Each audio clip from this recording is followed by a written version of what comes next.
Hello everyone, I welcome you all in this video. This is so important video because in this video we are going to listen or we are going to study the first sermon which is given by Buddha, and this is the foundation of Buddhism, that is the Dhammachakrapravartan sutta. This is so important sutta in the Buddhism because in this sutta we are going to understand where Buddha begins, what Buddha wants to tell the people, and what is the actual enlightenment which Buddha attended in Bodh Gaya. So, as we all know, Baba Sahib had given the Buddhism in 1956. It is lakhs of people, lakhs of followers also adopted the Buddhism from Baba Sahib, and this was the revolutionary thing which happened in the history of India. So after the accepting the Buddhism, Baba Sahib had told that I believe that Buddha's way, it is a long way, but I have no doubt about it that that is the surest way. So Baba Sahib had already given us the surety which Baba Sahib is telling us about the Buddhism. Baba Sahib was so sure about the Buddhism because Buddha is very clear to the ideology. Buddha is very scientific. Buddha's things are very clear, and Buddha uh, don't tell that he is the God or he is the extreme power or superpower or anything like that. So Buddha speaks on the fact. Buddha speaks on the science. Baba Sahib adopted the Buddhism. This was the main reason. And in this video, we are going to see what is the actual foundation of Buddhism. We are going to see in the short because if I go in the deep in the sutta, so it will be so big video, and today generation people are not interested to seeing the big videos and all. So we will understand this sutta in the shortly. What was the actual foundation of Buddhism? Okay, so let's start.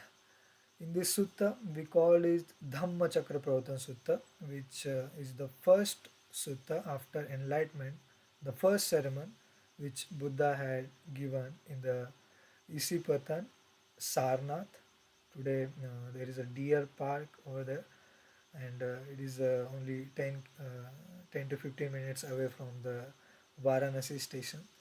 So let's begin to the topic. So Buddha had began by rejecting the two extremes. Okay. So first extreme is devotion of sensual pleasures, and another extreme is the devotion of self mortification. The sensational pleasures also creates the dukkha or suffering, and the self mortification also creates the suffering, and these two are the two arrows of life.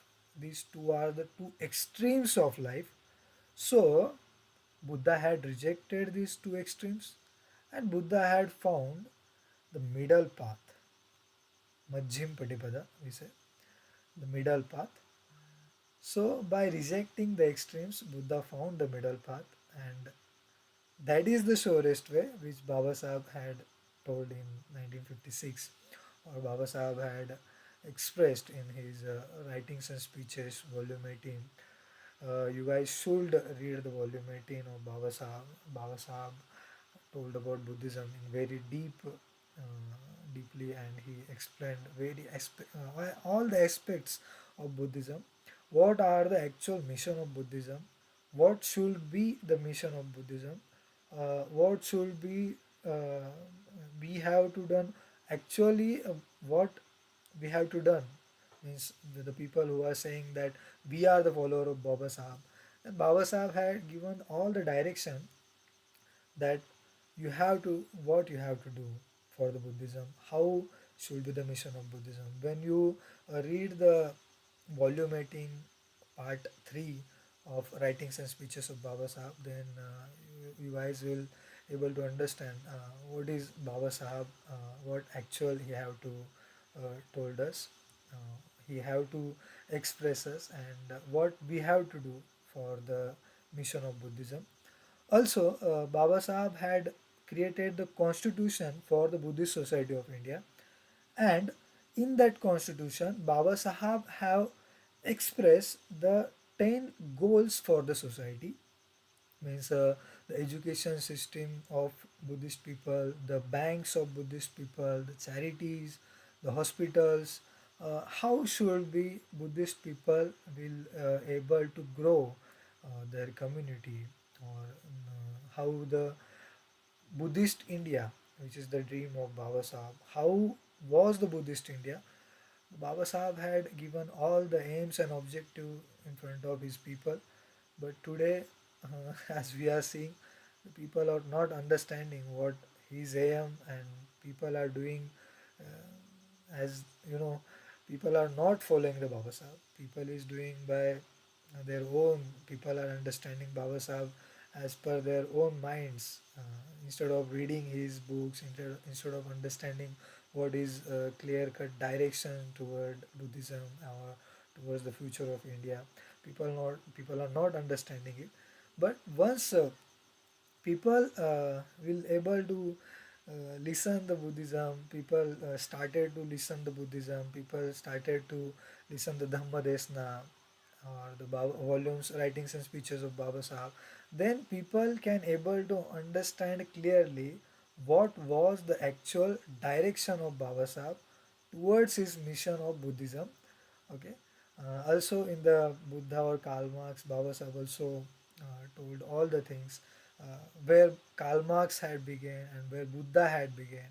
In that sutta, in that speech also, Baba Sahib told the people who are following the Karl Marx, I told them to read the first ceremony of Buddhism, that is Dhammachakrapravartan Sutta, which is given by Buddha.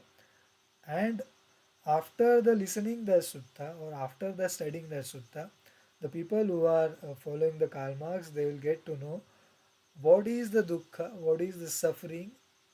Karl Marx told that economical imbalance in the society, how it works and how it creating the sufferings.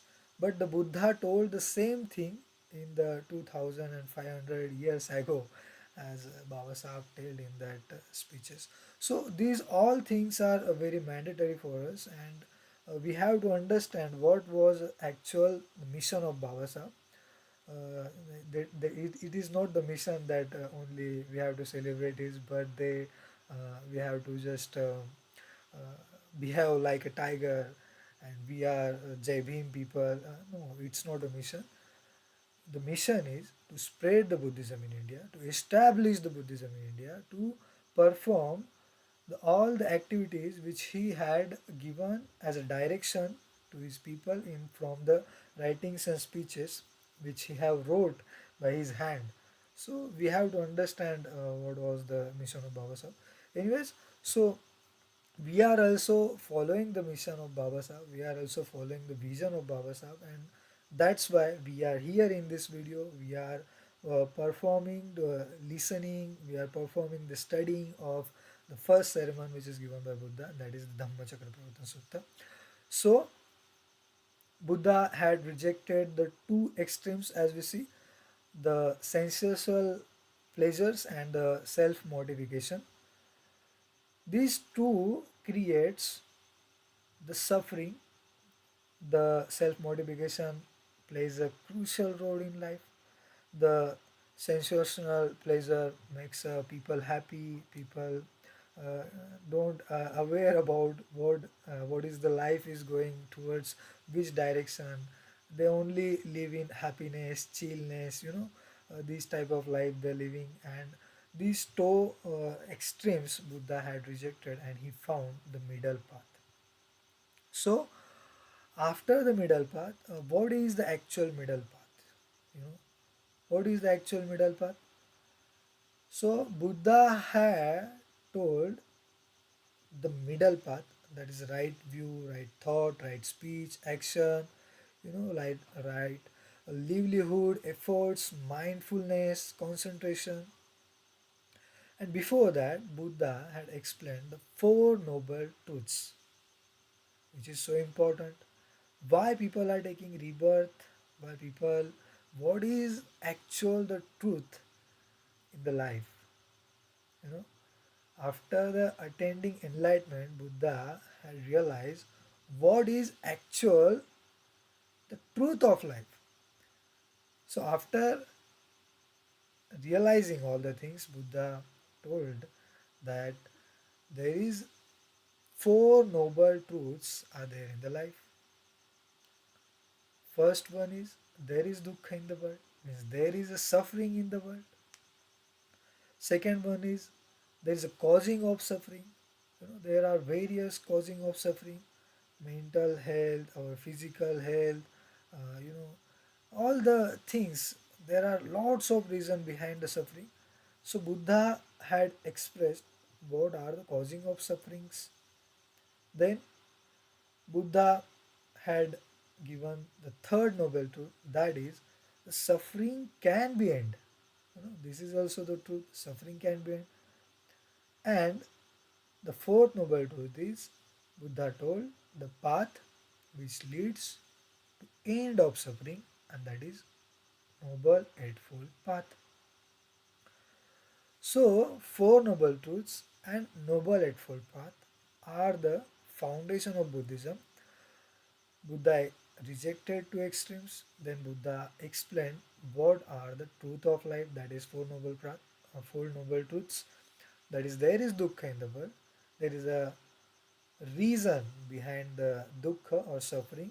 Suffering can be end, and the path which lead to end the suffering, that is noble eightfold path. So, what is noble eightfold path? You know, right view, right thought, right speech, action, right livelihood, right efforts, right mindfulness, and right concentration. These are the four noble eightfold path. So our view, how should be our view in the life? How should be our thought process in our life? How should be our speech, which we use in the daily life? How should be our speech? You know, how should be our action or our deeds? We are doing good deeds or bad deeds. What are the good deeds? What are the bad deeds? Each and everything Buddha had explained. What is the livelihood? Means on what basis your livelihood is going on? Are you living your life by giving sorrow to another people, or you are living your life by making good deeds in life? How is your livelihood? How are your efforts in your life? Means what type of efforts you are taking. uh, is it a right effort, or is it only frictional effort you are taking? So what was the perfect effort? Buddha had told that right mindfulness, how should your memories, how should be a mindful person in the life. Buddha had explained about that. And Buddha also explained about how should we concentrate. So these are the noble eightfold path on which, if anyone working on a person, if accepting, adopting the noble eightfold truth, then he can able to survive or to go towards the middle path. And this is the middle path which is Buddha had told. So if we can go the deeper in the this lecture, but it will be more lengthy lecture. We can take this one by one topic. We can take first day we can take a right view, second day we can take right thoughts, right speech, And these type of lecture series can able to understand what was the actual ideology of Buddhism, because in this video we are just going to understand overall what is the sutta in short. We are not going in the deep way. We just have to understand there is dukkha in the world, you know, there is four noble truths, and there is a middle path which is given by Buddha, and this is the middle path. Also, we have to understand the four two extremes. We have to not accepting that two extremes, and uh, the reasons of suffering. Buddha had explained अनेक जाति sankhara dukkha jati puna puna. After the enlightenment, Buddha told this. So, by the Buddhist ideology, the birth, taking the birth, is also suffering. Getting aging, you know, our aging is happening day by day, minutes by minutes. It is also cause of suffering. Getting illness, this is also cause of suffering. Happening the death, it is also cause of suffering. A union with what is displeasing, it is also cause of suffering. And the separation from what is pleasing, it is also the cause of the cause of dukkha or suffering. Not getting what we want, it is also part of suffering. So Buddha had explained in this sutta the various ways of suffering. You know, each and every person wants something in life, from life, at every situation of life. Our, you know, wishes can't stop. Wishes are always increase day by day. In each day we have new wishes, but not getting what we wish, that is also cause of dukkha. Our wants, our needs are the cause of dukkha. And you know, getting birth, getting aging, having illness, having death, a separation from our favorite person, you know. And also when we don't get a favorite person in our life, that is also part of dukkha. That is also creation of dukkha. That thing also creates very sufferings in our life. So these all are the types of dukkha which is Buddha told in this sutta. And the first thing which I have explained in the starting of this video, that Baba Sahib told about the Karl Marx, where is Karl Marx had began and where is Buddha had begins. So this is the actual Buddha's beginning, from the what are the actual the reasons of dukkha. The Karl Marx has explained that there is an economical imbalance between the rich people, poor people, and the exploitation of workers are also the reasons of behind the dukkha. So all the things are explained by Buddha before the Karl Marx in the 2500 years ago. So these are all the reasons of dukkha. And Buddha also, so you can understand how was the intellectual personality was Buddha, how he was the scientist, how why people call him the first scientist in the world, because of he understand, he analyze, he research, and he realize all the things what are the actual dukkha life. So after that, Buddha told what is the origin of suffering. These are the reasons, but what is the origin of suffering? So the origin of suffering is tanha, means craving. You know, each and every people have cravings that I want this thing, I want I want this person, I want him, I want her. You know, these type of craving we have in our life. And this craving is limitless, and this happens in the day by day, in the minute by minute. And the craving, the attachment, it is the main cause of dukkha that Buddha had told in this sutta. So the craving, the tanha, the trishna, this is the main reason behind the dukkha. This is the origin of dukkha, this is the origin of suffering. And Buddha had explained the craving have three types. Okay, Kama Trishna, Bhava Trishna, and Vibhava Trishna. Sensational pleasure, you know, sensational pleasure, existence, and non existence. Our sensational pleasures also creates tanha, and also the existence to take a birth.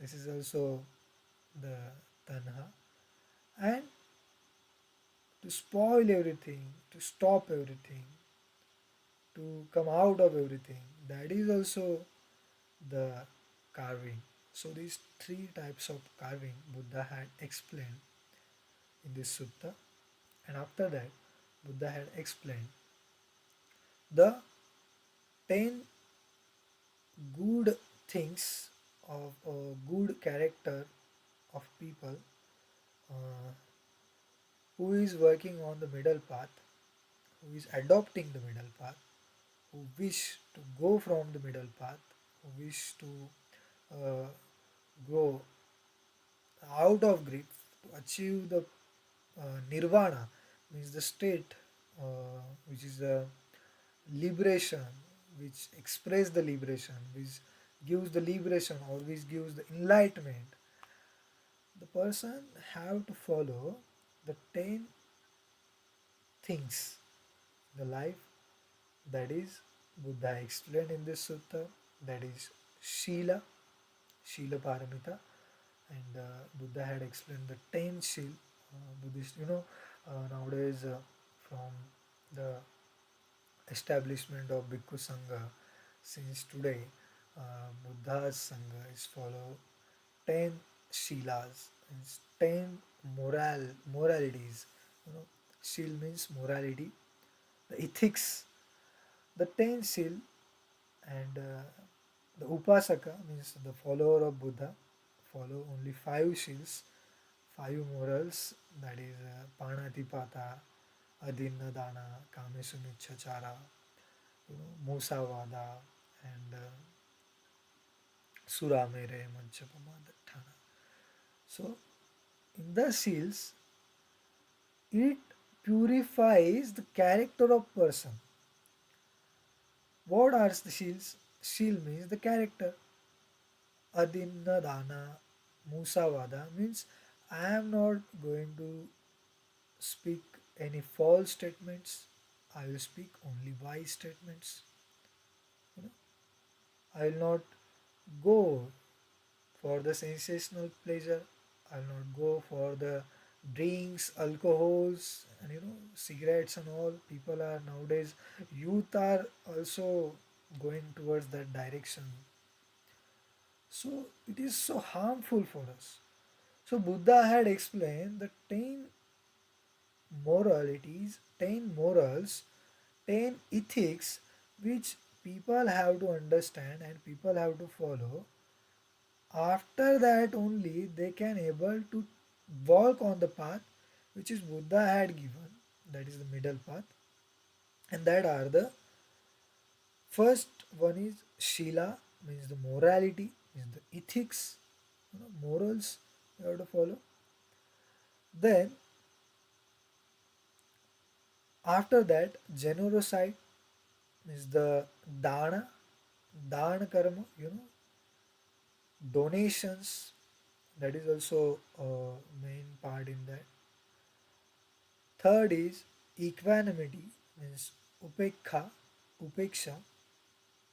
Fourth one is non-attachment, means anasakti. Fifth one is right effort, means virya. Sixth one is patience, means sahanashilita. Then comes truth, means satya. Then comes strong resolve, means adhishthan. Then comes compassion, means karuna. And then comes loving kindness, means maitri. So these are the things: शील, दान, उपेक्षा, अनासक्ति, वीर्य, सहनशीलता, सत्य, अधिष्ठान, करुणा, सत्य, अधिष्ठान, karuna, maitri, means morality, generosity, equanimity, non-attachment, right effort, right practice, truth, strong resolve, compassion, loving, or your kindness. So these are the four, you know, these are the 10 main things which Buddha had explained in this sutta. These are the ethics which everyone should follow in the life. You know what is shil, you know what is dan, you know what is upekha. Anasakti means non-attachment. Attachment is the root of suffering. You know, virya means right effort. You know, if you have to do each and everything, means whatever the things which you have to do in your life, you have to take a right resolve. You have to take a right effort for the achievement of the goals. You know, then you have to be patient. You have to tell the truth. You have to be the truthful personality in the life. Also, you have to strong resolve. Don't give up in the life at any condition. Also, you have compassion. You have loving kindness for the people which is around you, which is your friends, your family, or either it can be a society in which you are living. So, this is the first ceremony which is Buddha had given in the Sarna. This is important sutta which explains what is the dukkha, what is the truth of life, what are the reasons behind the dukkha, like tanha, cravingness, like attachment is the root of suffering. In this sutta, Buddha explains what is the middle path, Majjhim Patipada, how to walk on Majjhim Patipada, how to adopt, how to go towards that direction. And we see the noble eightfold path. Buddha given noble eightfold path, right speech, like right livelihood, you know, right? All the resolve and all the things, the noble eightfold path. We have to follow that noble eightfold path. Buddha explained each and every aspect of noble eightfold path, how to work on that, how to adopt that, and how it is effective to come out of your grief, to come out of your sorrow. And after that, Buddha given the ethics to the person who have to adopt the noble eightfold path. So this is the main foundation of Buddhism, which is Baba Sahab had also explained in the Buddha and his Dhamma book, which he had wrote by himself. And for that book, Baba Sahab took maximum minimum 5 to 6 years for the book to complete that Buddha and his Dhamma. So this is the important part. After the enlightenment, Buddha had given this first sutta, Dhammachakrapravartan sutta. And this is the holy sutta. Lots of in the, all over the world, lots of Buddhist people is follow the path of Buddha, which is told in this first sutta. People very respect this sutta. Baba Sahib had also told to understand the main foundation, the key foundation of Buddhism. So we have to understand all the things. We have to understand. We have to follow the mission of Baba Sahib. We have to understand what is the mission of Baba Sahib, vision of Baba Sahib, what Buddha have to express, what as a follower of Buddha, what we have to understand, what should be our deeds, what, how to spread the Buddhism. We have to think all the things. We have to think how, if Buddha had explained what are the dukkha, what are the reasons of dukkha, and all the things, then we have to understand the first. We have to understand, if we have understood what are the foundation of Buddhism. Yes, dukkha is the dukkha samudaya. That is the foundation of Buddhism. So we have to work on our dukkha. What type of dukkha I am facing in my life? Either it is my mental sorrow, it is my physical sorrow, or it is my society's sorrow. What type of dukkha I am facing? Firstly, I have to understand what is my dukkha, what is my sorrow, what is my sufferings, and then I have to go towards the reason behind that sufferings. What the actual suffering, what are the reasons behind that? I have to understand, I have to analyze that, all the reasons of suffering, and then I have to understand the suffering can be end. Yes, I can also live the life as a fully joyful type of people, or fully happiness, or fully adoption of the stage of nirvana. I can also achieve the nirvana, the dukkha mukti, the stage of dukkha mukti. I can also able to reach at that position, and to reach that position, I have the path which is given by Buddha. I should believe on that path, that noble eightfold path. So if I understand, yes, this is the noble eightfold path. So I have to analyze. We have to analyze what are the aspects of that path, how I can adopt that path in my life, how I can adopt all ethics which Buddha had told in the suttas, how I can adopt all the things in my life, and how can I also attain the enlightenment which Buddha had attained. So these all the things matters a lot, and if you started to study the Buddhism, it is not the things that I am coming in front of you in this video. You had listened all this video, you have seen all this video, and you got enlightened. You got the part.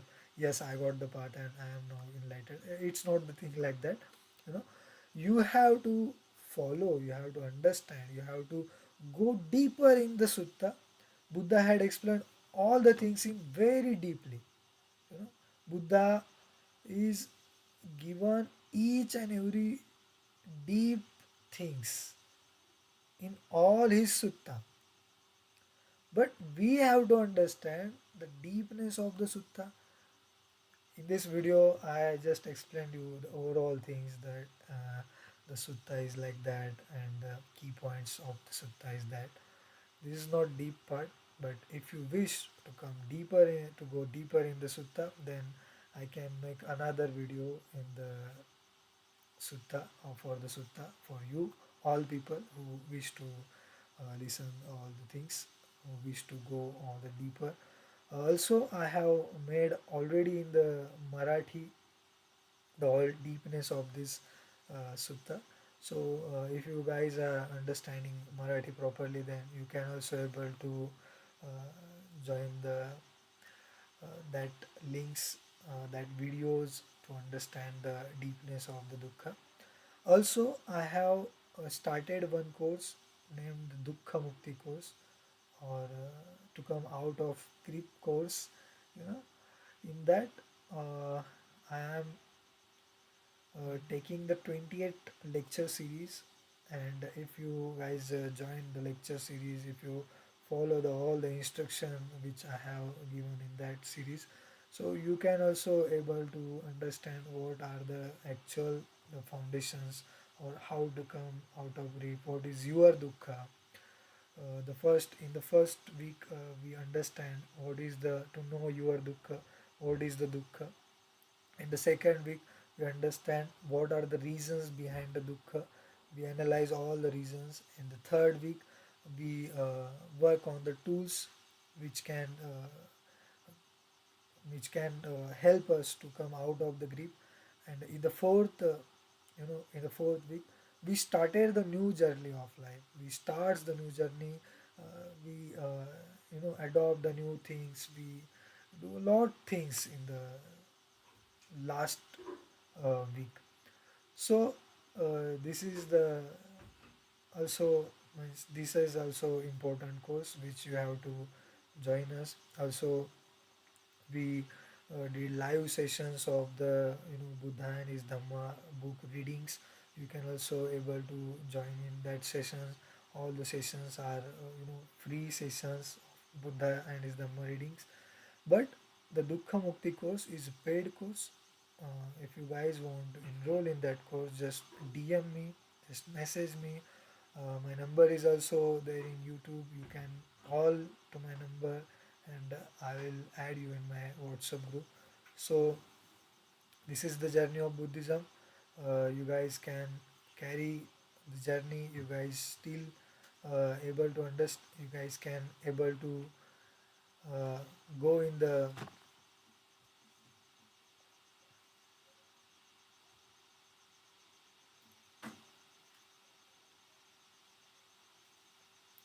yes. You guys can also try to go deeper in the sutta. Just join with me like that. Join with me like this, and we will go towards the path of liberation. We will go towards the dukkha mukti. We will understand what are the teachings of Buddha, and we will uh, give our something for the mission of Baba Sahib. Thank you everyone for joining. Have a great day.